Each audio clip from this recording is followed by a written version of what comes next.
Alrighty, and now that our Twitch audience is here with us as well, let me go ahead and welcome our panelists for the Portal Keepers panel onto stage.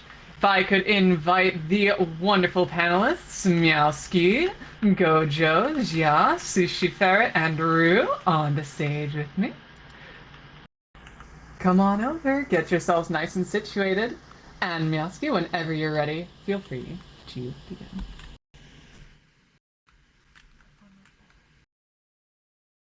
Hello. So, this will be a panel for event hosts to give us their experience about being like a trans or non-binary prominent kind of like figure event host in VRChat and kind of tell us about what they do. So we have Rue here. Rue is a DJ, VR artist, and hospice nurse. She hosts open genre music events in Kaleidosky featuring global artists presenting art and music weekly. And I go there all the time. It's pretty awesome.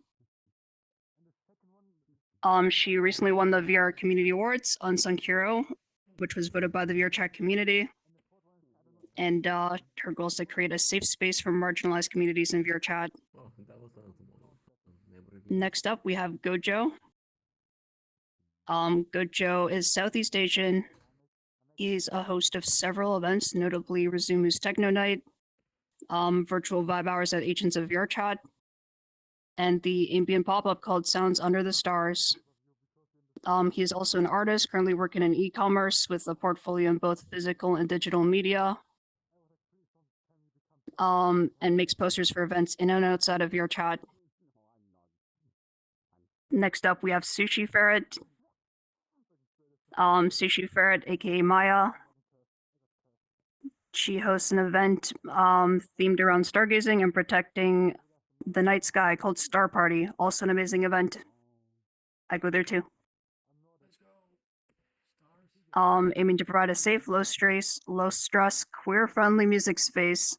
On top of that, she's a DJ for 3 years and a photographer for nearly a decade. And then we also have Zia. Zia is the owner of Reflect, a DJ, VJ, photographer, digital artist, go-go dancer, and all-around event gremlin. So, True. and I'm Yaski. I'm a big mix of all those things too, but yeah, this is also my first time hosting a panel. If I sound nervous, it's because I am. Hi, Mousky. Hi, Natsuki. Talk about Hi. yourself for a second. What do you do? Oh, I've hosted many events around VRChat. Currently, my main thing is hosting Trans Academy events, actually. And I'm also a musician under the name Azazel. Hell yeah, hell yeah. Okay, so first question. I'll start with Rue. What initially got you into doing what you do with events in VRChat? It was the desire to give a special place to the friends that I had originally, where I started in Wave VR years ago. It was to make places for people where we could all just get together initially, and it all kind of grew from there. Wow, that's really nice. How long have you been doing that? I've been at this for 7 years now, whether in multiple metaverses. Originally in Wave VR, Wave VR initially, then AltSpace and Neos, and VRChat was always a social area, but then it became a working area in 2020. Wow, so you're like an OG. Yeah, mama's old. Good, Joe. How about you? What initially got you into event hosting? I used to frequent a place called Ancients of VRChat a lot when I had initially started my journey in VRChat. So the server had existed starting in 2021, and I went from being staff there to taking a very long break from event hosting, and then from there I became friends with Ali and Mo, and that's how I started with Rizumu. So it's been about like 4 years since doing event hosting. So I think I don't want to say like it's been really long, because I don't think 4 years is as long as Mama Ru over here, but it's been a really cool experience. Yeah, and Mo and Alakum are amazing people. Yeah, That's I really love cool. them. And Sushi Ferret, what initially got you into event hosting? Well, when I first sort of started getting to VRChat, the thing that stuck out to me most about a lot of the events here was how much of like a safe space for being trans specifically it was. I was having trouble finding that in person, and so to have that here meant a lot to me. And I still have like a lot of love for the fact that I and other people can come on here and do this. So I made Star Party as a sort of like thank you and a way to sort of like continue that to give people a trans safe space to socialize and be themselves in. Yeah, that's amazing. And thank you. And Zia, how about you? What got you initially into event hosting? For me, I kind of stumbled into it to a certain degree. I was DJing and I was a go-go dancer at the time, and I was like starting to work on my own avatars, and I kind of found myself wanting a space that had a equal focus on both like music, the go-go dancers, as well as incorporated in the visual aspects, while still remaining like optimized. Because at the time, like my computer was struggling with a lot of the worlds I wanted to go to, so I wanted to try to create a space where like originally it was just kind of for me and my friends, where I was like, I just want somewhere I would enjoy playing or dancing or VJing. And it kind of just got out of hand and turned into more and more people showing up and kind of grew into something, which I just realized next month would be the Reflect's 3rd-year anniversary of existence. So that's kind of exciting as well. Yippee! Wow, that's exciting. Happy early anniversary to that. Thank you. Next question, I'll start with you. Is has being trans or non-binary kind of like shaped your take on hosting events or like what you aim to create in your spaces? Absolutely. I will say, like I said, when I first started Reflect, the focus wasn't like I want to try to create an event or I want to make something that tons of people come to. It was literally just like a practice project that people just seemed to really resonate with and enjoy. And so I kind of had to learn as I go, like what I wanted my space to look like, especially as also being new and like just recently kind of discovering my own gender identity and coming out at the time. There was a lot of learning that went into it. And like my stance now and learning how to like moderate and what I want my community to look like has definitely been shaped by that. Like I love having my maps, I love having the artists I book, but above all, like if I can't have a space where people feel welcome, I'm doing something wrong along that process. So I do not hesitate to block and kick and ban people out of instances. I have a very, very low tolerance with anything like that. You know, there's a little bit of Yeah. grace to let people learn. And like, if they're willing to be like, oh, I'm sorry, I didn't even know I was being offensive. Sure. But like, that's like the most I'll give people. Like if it's clearly being insensitive, there's not room for that in my communities. Yeah, for sure. And as like an experienced event host, you kind of, I'm sure, can pick up when someone has good intentions and is just a little misguided, and when someone's like, yeah, no thanks. Yeah, That's absolutely. kind of like the intuition you have to develop. Yep. Being able to kind of read people on the spot and like learn how to have those conversations and be okay with confrontation and having like, hey, you said this. Can you elaborate? Like, tell me what you meant by that. And like being willing to have those Yeah. conversations in the moment is important, I think, to keeping a space safe. Yeah, I agree. That's really good. Thank you for your insight on that. Yeah, of course. Sushi, how about you? Do you feel like being trans or non-binary, gender unconforming, any mix of that, like has affected how you view events and like how you aim to have a space in VRChat for people? I think so, yeah. I think it helps a lot, like with what Zia was talking about with the moderation side of things. I feel like part of just being trans is you start to pick up on like, I guess like red flags that like other people may miss, and like no fault of their own, of course. Like I'm not perfect with my moderation either. It's a hard thing to do, but I feel like you do sort of get this extra sense for picking up when someone might be a little, you're like, okay, let's keep an eye on that, or like go talk to them, see what's going on. And it helps with just catching stuff and talking to people before anything like really major happens at the event.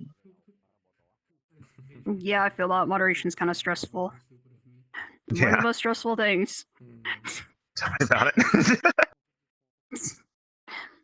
Good, Joe. How about you? Do you feel like being trans and non-binary has affected your view on event hosting and like what you aim to bring in your events? Absolutely. Very much agree with Sushi and Maya in that you kind of develop an intuition, like a sense for like what is and isn't okay.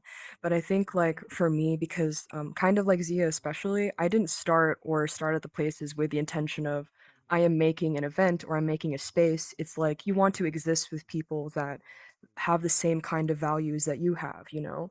And then when you get to a point where, for example, with Rizumu, which has been a community that has existed for quite some time in VRChat, it stands for very specific things. And having to uphold that standard can be really hard when you deal with people who very specifically might be drunk or might be like the kind of like person that is partying too much, and like choosing your battles as a trans person or NB person or a like gender fluid, gender not conforming. It can be hard when someone who lives a completely different life experience than you, and trying to find that level between empathy and like teaching and also learning at the same time can be very, very tough. But I think that is honestly like the overarching queer experience, that like not only am I learning from the people around me in this community, but I'm also part of a greater lesson that needs to be taught like to everyone else around me, that I owe people a chance and I owe people the info that they need to become a better person as they do to me. Wow, that is super interesting, actually. Thank you. Rue, how about you?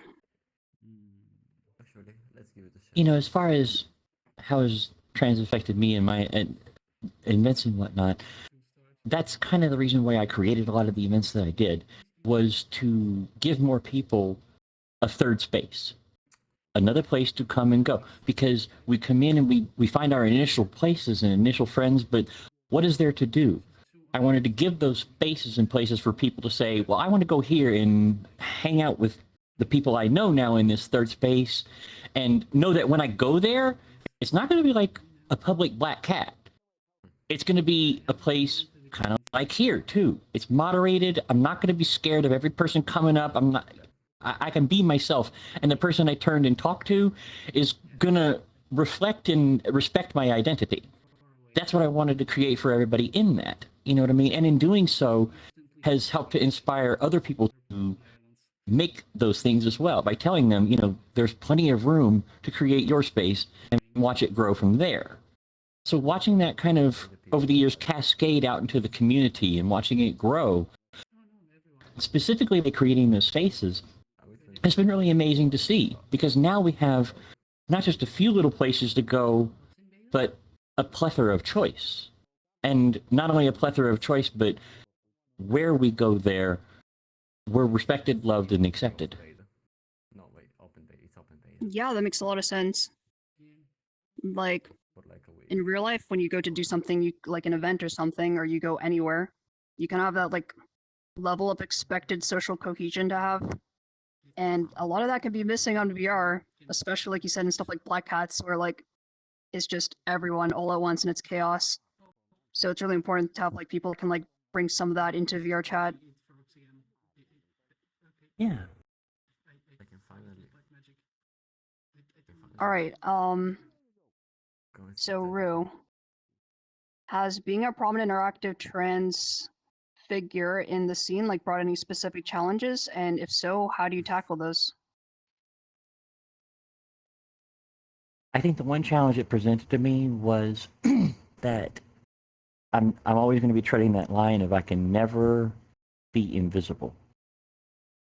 I can never be stealth. I'm always going to be, you know, forward in front of everybody as trans, period. I've made that decision and that choice because I want to make sure that other people can see me and see me doing well and accepted and excelling, because and think that I can do that too, because believe you me, I had the same icons myself. When I first transitioned, I looked at all these people who were just, oh, like, you're beautiful and like you're so accomplished and doing all these things, and I want to do that too. I want to be that too, damn it. And it happened. It happened. And that's why I want to just keep standing as that to other people, because I know how it changed my life. You know what I mean? You can Yes. you can transition. You can find yourself. You can find happiness, and it's kicked off a lot. It's kicked off a lot of journeys, and that is nice to see. Nice to see. Well, I'd like to thank you for making that decision from a personal level, because I remember a couple years ago, like, Rue's kind of the one that personally helped me be more comfortable with my own self being trans and like become more open about it. Yeah, So thank I've been you. told I've been told I bully people into good things. Yes, you had the exact effect that you just described wanting to have. So thank you. Good Joe. How about you? Do you feel like being trans or gender nonconforming in any way has brought any specific challenges being like a person in the scene? And if so, like how would you tackle those? Especially as like, being trans mask, there's not a lot of us that are out. So like having someone or being someone that is trans mask and is openly like, being me, like I have no regrets about transitioning, I have no regrets about being who I am.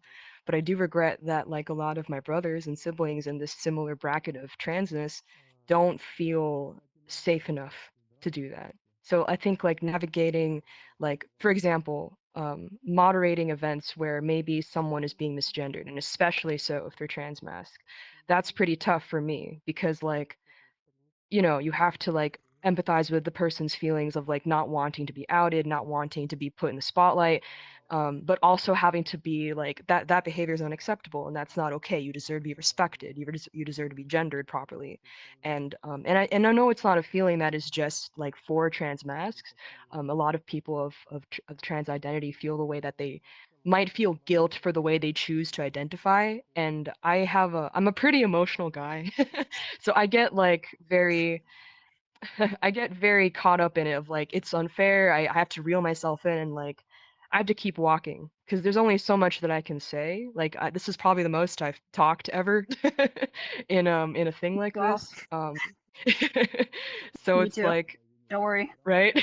It's a little bit like nerve-wracking, but I don't think being quiet has ever done anything for me. And like standing proud and being who I am is something that is tough, admittedly, every day, but it's necessary. Wow, I actually like relate to that a lot. Thank you. And Sushi Ferret, how about you? Do you feel like there's any specific challenges being like trans in the scene, or yeah, and if so, how do you tackle those? I think similar to what Gojo's talking about. Yeah, you want to take this extra care to make sure that the space that you are helping curate is one that's welcoming and like low stress, and people aren't going to feel like they're like out of place there or anything. You want everyone to feel welcome. You want everyone to feel safe, especially when you have like all these people in like one room. It can get like really stressful trying to make sure each person like has a good night, uh, something I like to think about a lot is these events hold like a special place in a lot of people's hearts, right? Like it's not just this random place that they come to every now and then. For a lot of people, they have memories here. They hold like a special sort of like affection for this space, and you want to try and take care of that. Whenever I like make changes to the event, or maybe if I change up the schedule or something like that, I try to keep in mind that this is not just an event for me and my schedule. This is something that a lot of people experience, and I want to try and take all of their feelings on that into account whenever I do stuff. Yeah, that makes a lot of sense. And Zia, how about you? I think a lot of it for me ties back into trying to create a space that I myself would also feel safe in. And kind of it all comes back to me a lot of like moderation. Like yes, there's specific things like when I first started and people didn't know me very well, and back when I was like I said, kind of starting Reflect and starting my own kind of trans journey were very similar around the same time. And so I remember once or twice I would actually like book a performer to come DJ or VJ or dance, some, just be part of the event, and they would end up, misgendering me, which is a weird spot to be in after you've like asked them to be in your space. And while it doesn't come with malice, like I never booked anyone back like where it was a purposeful issue, it still stings. And needing to be like, hey, that's not who I am, that's not how I identify, I really need you to get this right, please. And it never became an issue. Like I said, no one ever had like malice, but it just kind of creates this like weird imbalance of like, I'm putting all this effort into it, having performers come on, and it just kind of stings, but needing to like be able to push through that, have the dialogue, set the boundaries, and be like, hey, I need you to get this right, otherwise this might not actually be the space for you to perform in.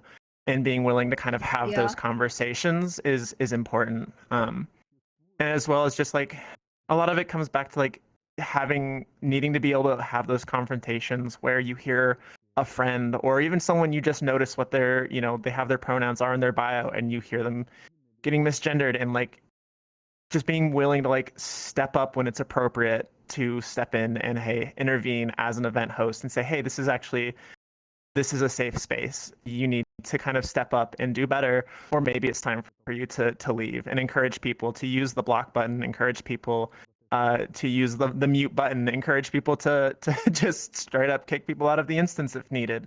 And kind of just like helping facilitate that, whether it be encouraging people to kind of set their own boundaries for what might help them enjoy an event better, or needing to like remove them from the instance as a host altogether. Yeah, it definitely takes like a lot of bravery to take initiative on those things, at least for me and in my opinion. So I Yeah. respect that a lot. Okay, so I'm gonna mix it up. I'm gonna start with sushi. Ah, What Jump do you scare. think? What do you think makes an event successful above just like just numbers? Like, what do you think? I think consistency is a big factor in a lot of like successful events. Like not just like first there's like schedule, of course. Like I host star parties every other Thursday, and so it's become sort of a thing where just out of habit, people know every other Thursday there's going to be a star party. It's something they can put on their calendar. They know when it's going to happen, how to get there, but also like the consistency of just the vibe at your event. I tried to keep Star Party like this very like warm, cozy like place where you can just sort of relax. There's not going to be anything like super overstimulating happening or anything like that. It's just a nice, cozy, safe space, and I want to try and maintain a consistency of that vibe so that people, they have something where they know how their night's going to go, or at least hopefully how their night's going to go, and it's something they can just return to over and over again and enjoy themselves. Yeah, well, anytime I've come by, you've definitely achieved that. I So tried my thanks for your best. insight. Thank you for Good, Joe. How about you? Um, Oh no, sorry. Go ahead. I was just gonna re-ask the question if it helps. But what do you like think makes a successful event besides just like raw numbers? I okay. Again, very emotional guy. When I hear people having a good time, it's the best drug. I don't know what to tell you. There's like when people are laughing and having a good time, especially like the last Rizumu Techno night that we did was really silly, and a bunch of like my really like some of them are actually here. Ali's here, and my friend Nonsense is here. Techno night in Rizumu is very like it's a place for people to be. Like you can dance, listen to music, and that kind of thing. All the people that we have on our lineups are like present in the community, and like I don't think we've ever gone, or especially for me, I've never gone into it thinking like I'm competing with anybody. I don't think anybody, any single one of us on this panel ever thinks about that. It's providing that space and providing a community, and like you're doing it right when people keep coming back, and they keep like having a good time, and they tell you that they have a good time, or they tell a DJ that it was a good set. Like that's when it's like numbers don't really matter if vibes are immaculate. Yeah, for sure. I like that outlook. Rue, how about you? I think what makes a successful event from the artist perspective is because I run an open genre music event every weekend. I invite people from basically all over the world, U.S. and Japanese artists and whatnot, and that kind of makes it a very eclectic collection of styles of music that come through.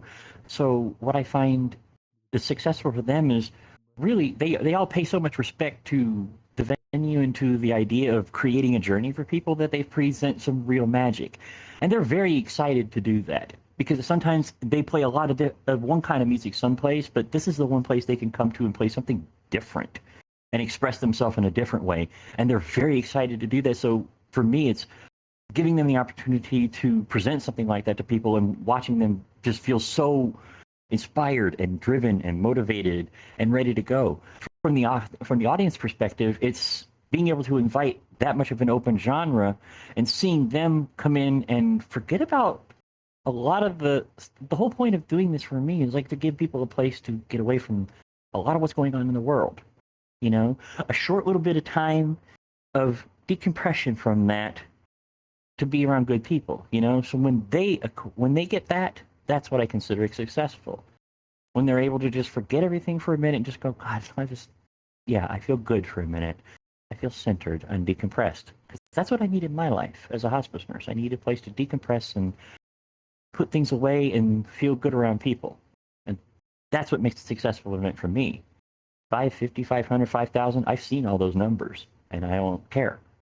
I only care that it's more, to me, it's more impactful when it comes directly from another person, spoken, and that's why I keep a lot of my events at that very personal level, because it provides the most reward to me as well for all the work I put into it.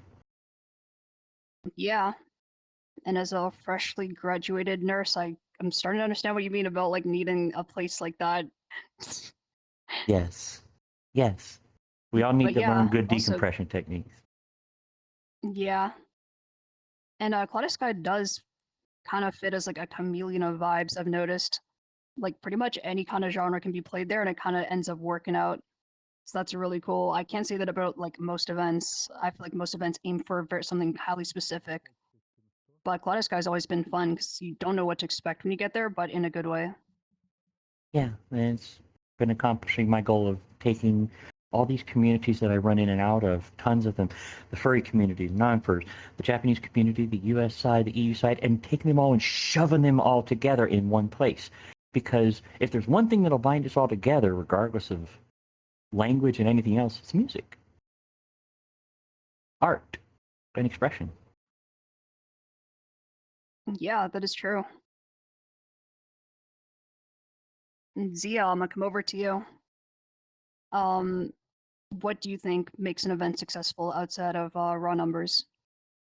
I think it definitely for me always ties back into anyone that is there volunteering their time to perform, to VJ, to dance. I want them to walk away from the night feeling appreciated, whether that meant they had 5 people who just threw down for their set or a room full of 80.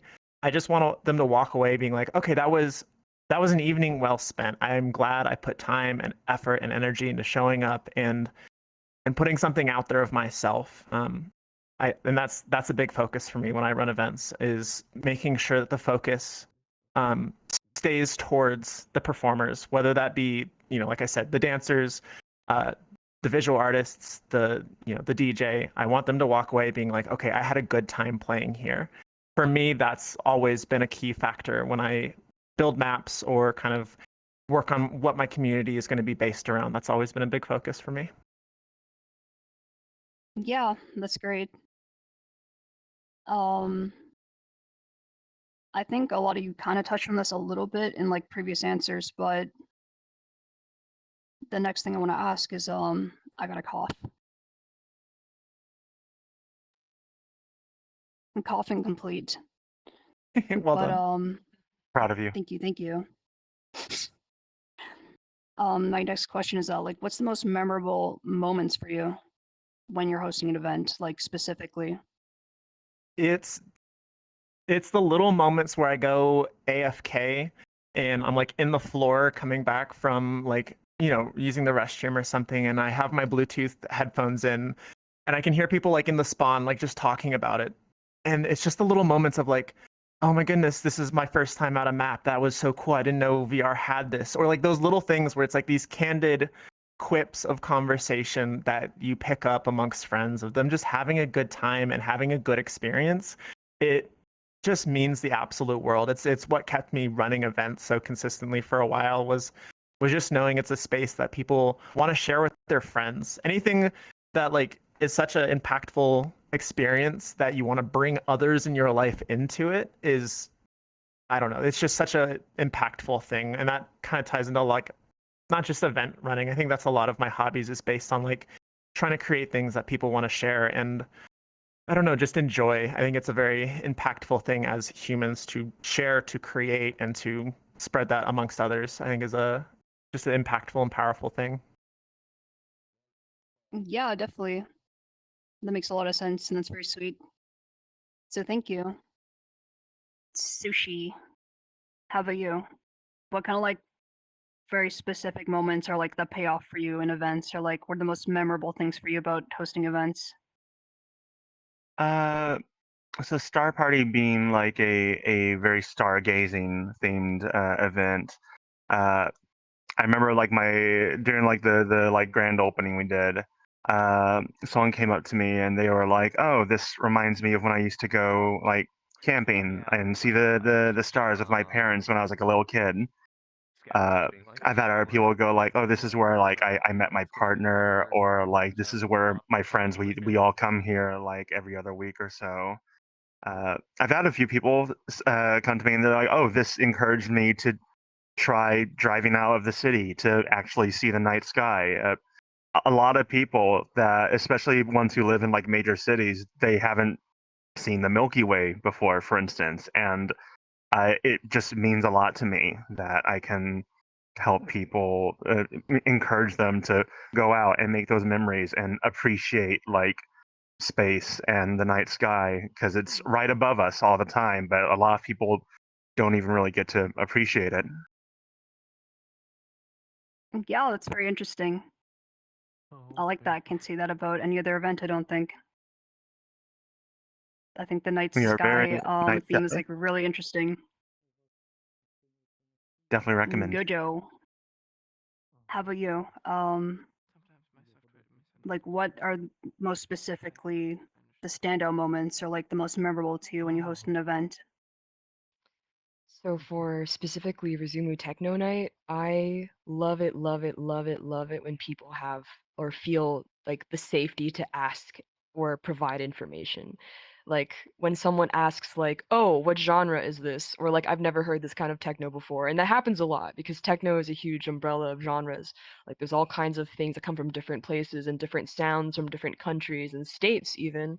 But like when people feel comfortable to ask a DJ that has played there or to ask someone in staff like what kind of techno is normally played, it feels really rewarding personally. Sorry if for my facial expressions my Quest 2 is dying.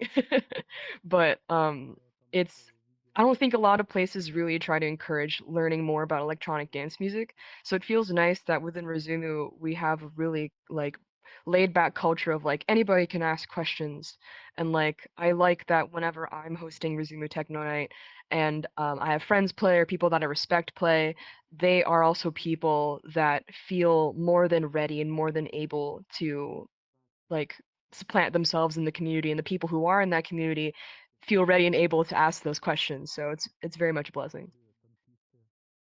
Yeah, that's really cool. Also, I'm a big fan of techno. Hell yeah, as you should. The harder the better for me. I love hard techno. Who knows? So Rue, how about you? Like what are the most standout, memorable moments for you when you're hosting an event? You know, really, they all provided amazing answers. She especially took a lot of what I was going to say about seeing new eyes. You know, there's especially Kaleidosky with the way I build things. I used to do build like towards real life at first, but then I realized I'm like, wait, but I'm VR. I could do anything in here. Why am I constantly trying to ape real life? I want to make surreal places. So when people come in, they aren't grounded to something, they're somewhere else. And seeing what I really love is when people come into Kaleidosky for the first time and they look around and they're like, whoa, the whole sky is like a skybox, and there's all kinds of crazy visuals, and why is there a jelly bed here? And you have a whole arcade and Mario Kart downstairs? What is this place? They're confused and they're happy and they're surprised, and they're seeing something for the first time in VR and realizing, wait a minute, you can do that? It's because I remember having those feelings too. And as an, not just like as an artist, but as a world builder, anything that you do, you spend a lot of time with, it loses that sheen to you. It loses that charm, and you're like, I don't like my work as much anymore, and this and that. But then somebody comes along that sees it for the first time and goes, oh my gosh, and it reminds you, oh yeah, that's right. That's how I felt about that. So it's like a positive feedback loop with it. Yeah. I definitely feel that. I kind of miss the amazement I used to have checking out events, and the amazement I had when I first started playing VRChat in general, like with a VR headset. I was like, what this actually, like, there's no way I'm in this timeline. Yeah. But yeah, it does wear off after time, but then you carry the torch forward and pass to the next person. Exactly. Good way to put it. So, I'll start with you next. What advice would you give to aspiring event hosts? Do your thing. Do your thing. There's already so many things out there. So what? There's plenty of room. Like I used to tell everybody years ago. Like, yeah, there's so many DJs. I'm like, yeah, exactly. But we're not like Baltimore, where you can have like 35 DJs and there's no other room for any more because that's all it's hiring. It's unlimited here. It's unlimited. There's plenty of space. Go create an instance. Why not? Okay? 3 people in there. Awesome. Those 3 people had a great time. And then maybe it's 30 in a month or 2 or 3 or 5. Who cares? You're making something. Just do it. There's no reason not to do it. If you're thinking about it, act. Because you obviously have interest. So why not? Just do it. Because, and the thinking, you think, well, what if I run over this other person? No, don't worry about that. You worry about creating that space that you have in your mind for people, what you want to do, what you want to moderate, what you want to curate. Make that and let it grow. And watch the rewards that immediately come from that. People whose lives change from it. You'll see. That's powerful.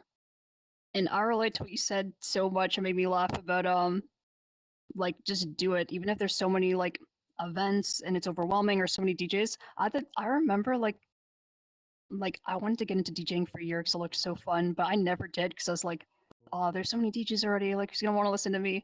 I think it was like Halo I was talking to at the time, and he was just like, it's not about that. Like, if you want to do it, just do it. There's no limit on how many people can DJ in VRChat. Like, it's fun, so do it. And so I did, and yeah, it worked out great.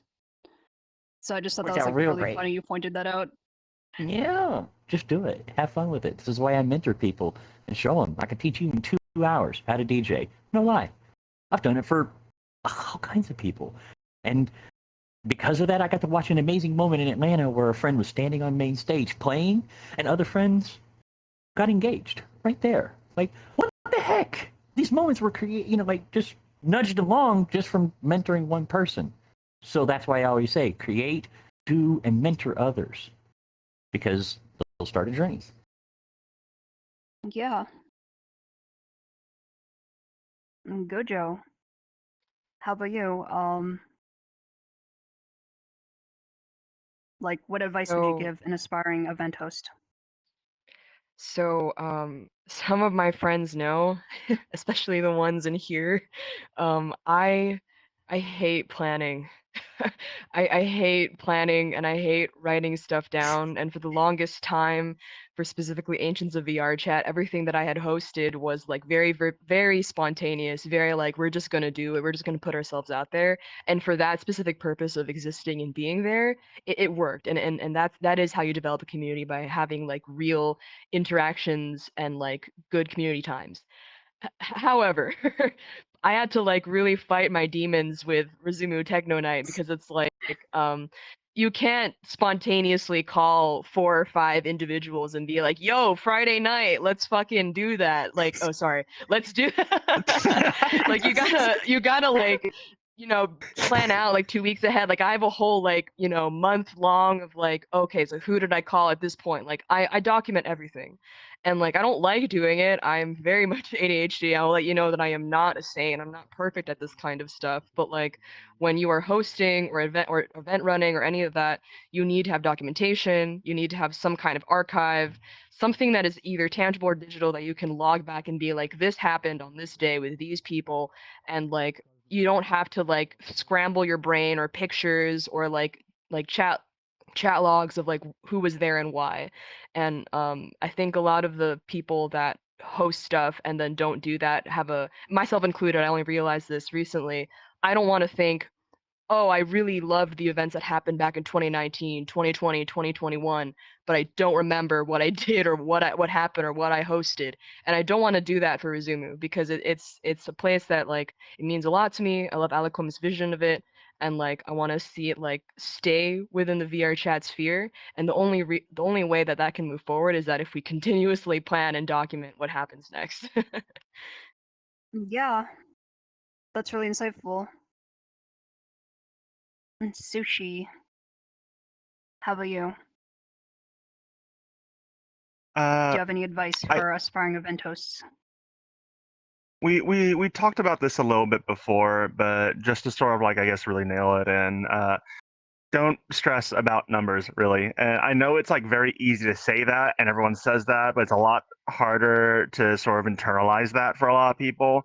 You know, it's no fault you. And I see a lot of people who like, they start a new event and they're like, oh, what if no one shows up? Well, if only a tiny amount of people show up, oh, if there's a tiny amount of people here, if one person leaves, does that mean that they were like upset with the event or that they were bored? And they get into, it's really easy to get into this like spiral of, oh god, oh god, oh god, and everyone hates us. But like, for when I first started Star Party, there was like a good stretch during like its infancy where I was just like super psyched to have like 10 people show up. Like 15, 30 was like incredible to me. And so honestly, I was perfectly happy with that. Like having like a packed 80-person instance is great, and it's extremely flattering to be able to involve with that, don't get me wrong. But even if you just have like a few people at your event, those few people probably really want to be there, and they're there because they're having a good time, and you know, you should take pride in that. Don't focus on the numbers. Just focus on, you know, are people having a good time? Are you having a good time? Do you feel proud of what you've helped create? That should be like the main focus. Yeah, I think that's really wise. So thank you for your insight. Zia, how about you? Well, I just want to echo everyone. It's all fantastic advice, especially like the numbers, doing your own thing, just getting started, like documenting all of that is fantastic. It's all stuff that I had to learn along the way. I definitely did not document well for the longest time. That was something I had to learn how to get better at. I think for me, I would say to try to kind of touch on something new is for anyone who's wanting to start, you're going to make mistakes along the way. You're going to book someone that maybe shouldn't have gotten booked, and you're going to have an awkward conversation, and you're going to get feedback about it. You're going to have to learn from your mistakes. You're going to have to be okay with running events that sometimes the numbers aren't what you really wanted to, and you just put a ton of work into it. And you're going to have to like pick yourself back up and keep going. And it's so easy to like be like, don't look at the numbers, but it's so hard not to. And just like needing to practice that self-control and like that self-discipline to like it doesn't matter if you have a full instance. You just want to make sure the people who were there had a good time. If you manage to do that and you manage to create a space where like the people who do show up walked away feeling like, okay, that was awesome. The music was great. The vibe was fantastic. I felt safe the entire time. Mission success, even if it's just for your friends, even if it's just for your immediate circle, like just don't lose track of why you're doing what you're doing. I definitely went through a phase where I started looking at the numbers too much, and I started looking at, okay, who do I want to book based on who I think might show up? And it's a very easy path, and it gets in your head, and so just stay away from that. And then you just have to, as you grow as a event organizer and a host, your voice gets amplified. So I think it's very important to kind of like understand that your stances on things in this world are going to be amplified to your audience. The way you interact with your community, the way you build it is all going to have impact on a larger number of people than if you were simply an attendee. And so I think it's very important to use that platform to speak up and to be an advocate for those who have less voice. And I think that's a big part of, like, especially with the way things are in the world right now, we have to stick up for each other. We have to stand out for each other. And being an event organizer, I think that comes with a certain weight of recognizing that you're taking that on when you start this journey. Yeah, absolutely. I think like following everyone's advice here, it's like the numbers will come anyways, because you know what people will remember more than some like famous DJ at your event is how your event leaves them feeling. That's what's gonna stick Absolutely. with people. Yeah. Yeah. And Goda's answer about like archiving and documenting how like you're not naturally inclined to do that made me think of something I want to ask you all, which is, I'll start with you then. So you talked about a personality trait that's like kind of a challenge for you in hosting events, but do you have a personality trait that you think has helped you actually with events and made it easier for when it might like not necessarily be easy in that way for everyone? Um, I give people the benefit of the doubt, sometimes too much, and I'm not going to like sugarcoat that, but like one thing that I've realized about VR chat and also just hosting in general is that you're going to meet people from all kinds of walks of life. And it's very easy to be very militant about how you move in the world. And it's very valid and understandable, especially with what's going on, with what Zia was mentioning. But like in my position, and especially, and I'm kind of emotional right now because everything that Zia said, I very much resonate with. It's like, Yeah, me you too. don't, like, for me, thinking that everyone has something to gain by just simply being here has caused both a lot of pain and a lot of joy. And like, it's tough to think that that is a good trait to have, but when you're a host, you can't help but want to give people the benefit of the doubt. Like, you want people to be there and have a good time, and like getting personally and individually invested in people's journeys can be a lot. But I think in the long run it has been very much worth it. Like I've made a lot of mistakes as a host and as a person, and the thing that like keeps me propped up and keeps me going is that the community and spaces that I'm involved in have given me the benefit of the doubt. So like, why shouldn't I do the same? And I hope that I keep having that trait for a very, very long time, if not for the rest of my life. Wow, that's profound. Thank you. I like that. The lovely Bunny Roo.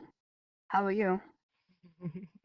Um, I think the one trait that is a positive is how I parlay a lot of my, skills as a nurse to approach people who are complete strangers and immediately make them feel comfortable with me, to disarm them of any anxiety. I can approach that person because I know I've been the type that if I don't know a lot of people in an area, I will stand off by myself and just kind of scan and get the feel for things, start building the models in my head and know how to act and talk and this. And then somebody who comes up and approaches me immediately is like an oasis sometimes, because I'm like, okay, now I've got someone to relate to and talk to for a minute. So even if I don't know them, so being that person for somebody else, I do that a lot.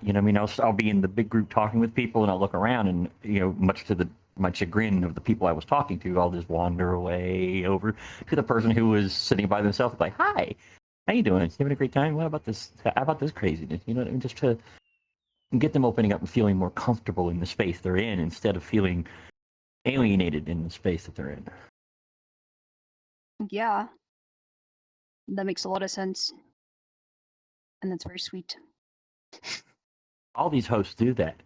I've seen every single one of them greeting people and welcoming people into their spaces, and that's why there's just that's why I want to emphasize that. That is what makes people feel welcome, and that's what makes people who come in new to your place feel like they want to return, because it's like, well, I want to see that person that came up and said hi to me.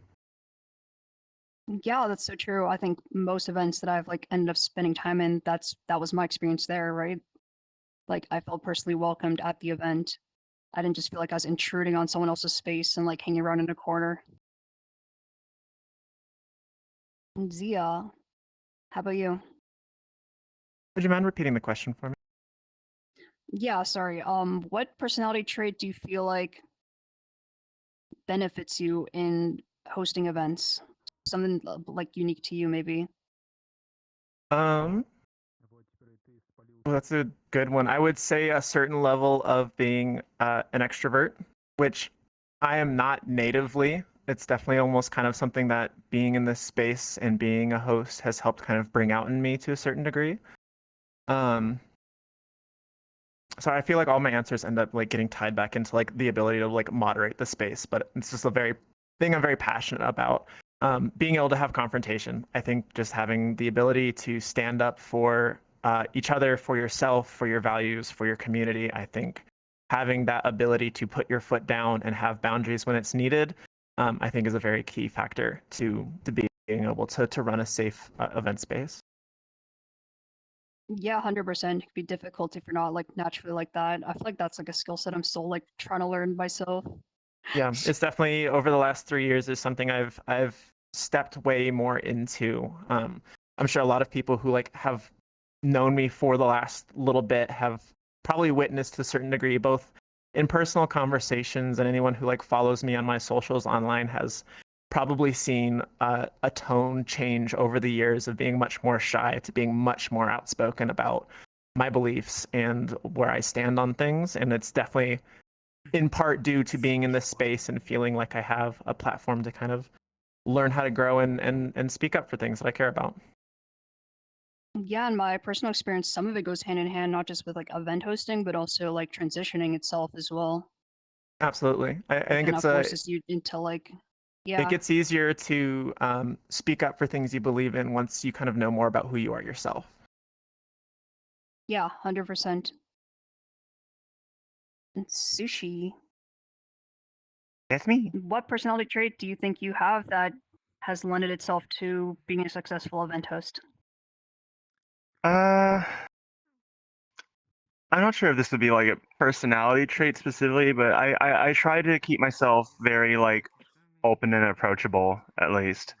Uh, when it comes to people at my event, for instance, I don't want them to feel like, oh, that's the hostess. I don't bother her or anything like that. No, I if whether it's maybe something's wrong, someone's giving you a hard time, right? I want you to be able to come up and talk to me and trust that I'm going to, listen to you and take you seriously, and that you don't have to just because we aren't buddies or super close friends that I'm not gonna listen to you or anything like that. I guess little known fact to me, I used to be a school teacher outside of this, and that was something I tried to carry over, is just trying to establish a sense of trust between you and the people that you're taking care of, where they know they can always come to you if something's wrong, or even if nothing's wrong and they just want to just talk to you about something, whatever's on their mind. I'm an open book. It's okay. Talk to me. You don't have to feel shy or anything like that. Yeah, for sure. I feel like it could become does it ever become emotionally draining a little bit to always be in that position of being someone people come to with their problems? Or do you feel like you just thrive off of that? I mean, if you at times, it can be a little I'm not going to say I dislike it. Sometimes, talking to so many people at once throughout the night can get a little draining, but I never let that stop me. I never dislike the fact that it's happening. I'm always so thankful that people trust me enough that they're willing to just come up and like tell me if something's wrong, or even just say hi and be like, hey, I'm new to this event, what's going on, and just let me talk and explain things to them. Yeah. Well, that's pretty sweet. I aspire to be like that. I try. Brew. Actually, this will be good to start with you because you've been around for so long in the scene. But Okay. how do you feel like this is like kind of a two-parter, but like how do you feel like the event scene has evolved over time, and what do you see for it in the future? It started with just a few tiny events that were highly gated, and only a couple of styles of music were allowed. And it was very much overly managed and poisonous and toxic. And once people began to realize anybody could create an event, anybody can do that. All you got to do is have a player, have a world, and have people. That's it. You're done. You're done. Then things started to grow on their own, and then more styles of music started to come around. It used to be the day D&D was never played, and now you can't throw a brick without hitting the D&D DJ upside the head. That's great. That's great. Yeah. Because now there's people who love that, can find that. And there's every kind of music out there. And there's every kind of community out there, too. There's ones that lead a little more heavily into a goth industrial kind of vibe to it, if that's your thing. Others that are more light and airy, that are more fun and playful. And others that are more serious and dark-toned is what you want to find. It's out there. And that's where we've gotten to. Where are we going from here? Well, I see events as being central to VRChat and what's going to give people something to do when they come in here. Instead of just coming into Publix and finding the black hat and other things, they're going to be able to find events easily, because we've seen with Woody's timeline how much it has helped every event grow when people can go to one place on a website, vrc.tl, and you can see every music event, but now every kind of event. There's role-play events, there's theater events, there's all kinds of things. We're up here talking as music events, but I want to say that any kind of event. I've interacted with all kinds of communities, role-playing, improv, live music. There's anything. Create it. Do it. That's really, what I see in the future is just more of that. Like, what kind of other events happen? I've been to some like insanely cool stuff, like live music that people somehow manage to like sync up over the servers and like actually do like live bands and VRChat and everything. Not a plug or anything, but we had that this Saturday in Kaleidosky. We have a Japanese couple that one streams to the other one, that one streams out. It's a live piano and singer mixture. Like, that kind of thing is possible in here. That's so cool. Why not make an event that hosts that kind of stuff? Yeah, for sure. Gojo, how about you? What do you see for like the future of events in VRChat? Oh god, endless possibilities. Endless. And like I'm not even saying that as like a cap out answer. It's kind of like I never want to think of like, oh, this should be like the next thing, or like I know what the next thing is going to be. But I have for a long time, like even since when I started in 2021, been hoping that VR becomes commercialized to a point that people can keep regularly attending events without having to pay. That doesn't mean that I don't like that people pay for events. I want that more to happen. But like someone had mentioned on this panel about third spaces, and like we all had talked about third spaces without mentioning the word, but this is very much a very important platform. And like where I want it to go is that like people keep existing and making events and like continuing to do that, where it doesn't feel like it needs to be a purchase. Like it just has to get to a point where people can just show up and enjoy doing a thing with people with like-minded interests and hobbies and like beliefs, especially, without going into Black Cat or like public hobby like lobbies where like you're not really sure how to find your people. So whatever makes us reach a point where we are sustaining ourselves as a community with more and more spaces, that's what's next, I think. Yeah, 100%. Sushi, how about you? Oh my god, I'm gliding around. It's okay. I believe What in do you see you. for the future of VRChat events? I think this is something that I think has already like improved a lot on over the years. But I love seeing more like easily accessible documentation on how to actually do stuff in here. Like the fact that we are here today, like actually doing this panel on like event hosting and stuff and talking to this many people, I think is just a sign of how much better we've gotten at just sharing the information we have.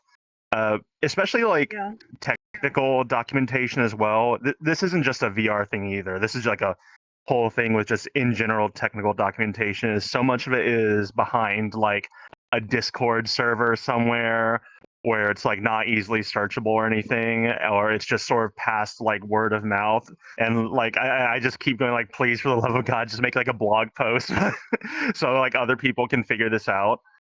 I think the more knowledge is just willingly shared of how to do stuff like this, how to create worlds, how to do certain shaders and effects, how to like properly maintain an event. The more knowledge like that is just easily passed around and accessible to more people, the more just amazing experiences and spaces we'll be able to create together.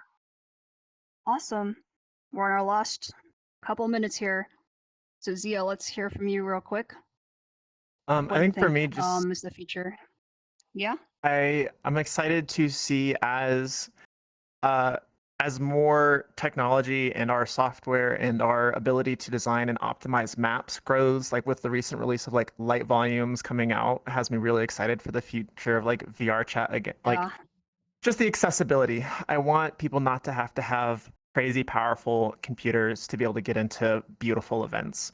And that's already happening, but I just want to see kind of a greater the disconnect of being able to have fancy tech and lights and screens and complex worlds. I want to see that become more and more accessible as our tech grows and we learn how to optimize things better and how we learn to kind of be able to lower the barrier of entry for people to get into these spaces that we've spent so much time creating and make it more accessible to more people. Yeah, awesome. Okay, well, that is all we got time for. Time flies. I found all of your stuff, all your guys' answers like super insightful. Hopefully I did a good job. Thank you, everybody. Thank you. And Absolutely. real Thank quick you for before we hosting log us. off. Thanks for having us. girl. You did good. So real Thank quick, y'all. do any of you have a shout out you want to give to an event that you see like on the up doing the right thing in your opinion? Anyone on this stage? Anyone on this Yeah, stage? My answer. Like, I have to pick one. Everyone is fantastic. I would like to say my Discord is always open to anyone who's wanting to get into event hosting, wants to learn Unity. I'm a typically very busy person, but I can respond to Discord DMs in my own time. The door is open. Please do not hesitate to anyone who's interested in starting out. I just want to kind of open invite to anyone who wants to ever reach out with questions, comments, concerns. I have a pretty open door policy when it comes to anyone who wants to reach out. That's very sweet. Thank you. I hope someone takes you up on that. That'd be awesome. All right, thank you everyone for having us. I think now Thank we you leave all. the stage.